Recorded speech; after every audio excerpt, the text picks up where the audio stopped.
තෙරුවන් සරණයි සියලු දෙනාට සුබම සුබ දවසක් වෙන්න කියලා ප්‍රාර්ථනා කරනවා.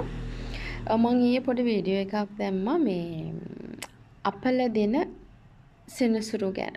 ඉතින් අද බලාපොරොත්තු වෙනවා මේ සෙනසුරු හරහා අපිට එන මේ ඒ රාෂ්ටක මොනවද සෙනසුරු හරහා තමයි මේ ඒ රාෂ්ටක එන්නේ. ඉතින් ඒ රාෂ්ටකයක් කිව්ව ගමන්ම අපිට පොඩි චකිතයක් ඇති වෙනවා. මේක මොකක්ද කියන එක මම පොඩි පැහැදිලි කිරීමක් කරන්නම්. මේ සෙනසුරු හරහා අපිට මේ එන බලපෑම තමයි මේ අපි මේ දැන් කේන්ද්‍රයක් ගත්තාම කේන්ද්‍රයක තියෙනවා කොටු 12ක්. මේ කොටු 12න් 12 වෙනි කොටුවත් පළවෙනි කොටුවත් සහ දෙවෙනි කොටුව කියන මේ කොටු තුනට සෙනසුරු ආවහම අපි කියනවා ලග්නයේ රාෂ්ටකයක් කියලා. ඊට පස්සේ ආපහු අපිට එනවා ලග්නයෙන් 8 වෙන්නට සෙනසුරු ආවහම අපි කියනවා මේ ලග්න අෂ්ටමයේ රාෂ්ටකයක් කියලා. එතකොට අපිට මේ ලග්නයෙන් 8 වෙනි කියන්නේ මගේ කොටු 12ක් තියෙනවනේ. මේ කොටු 12න් 8 වෙනි කොටුවට ආවහම තමයි මේ ලග්න අෂ්ටමයේ රාෂ්ටකය එන්නේ. ඊට පස්සේ මේ සෙනසුරුත් එක්ක සම්බන්ධ වෙනවා මේ සඳු කියන ග්‍රහය. මේ සඳු කියලා කියන්නේ අපේ අපි හිතුවත් අපේ ආත්මය.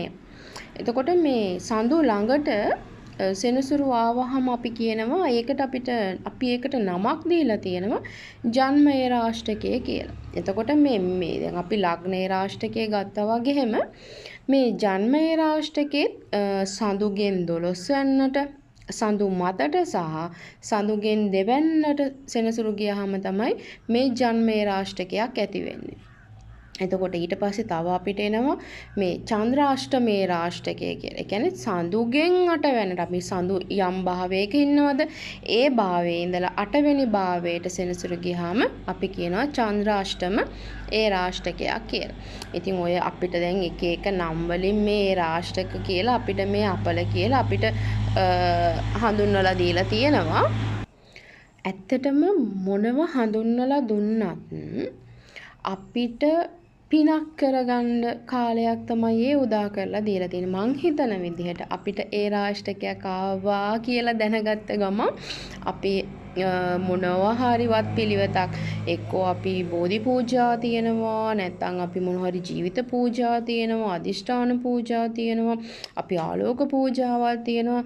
එතකොට මේ හරි ලස්සනට මේ රාෂ්ටක ටික එකතු වෙලා අපේ ජීවිතේට අපිට යන්න අපේ ඉදිරි ගමන සහ අපේ ඉදිරි ආත්මය යහපත් ආකාරයෙන් සකසා ගන්නට අපිට පින් ටිකක් එකතු කරලා දෙන්නේ මේ රාෂ්ටක ටික තමයි. ඒ හින්දා වෛර කරන්න එපා, බය වෙන්න එපා.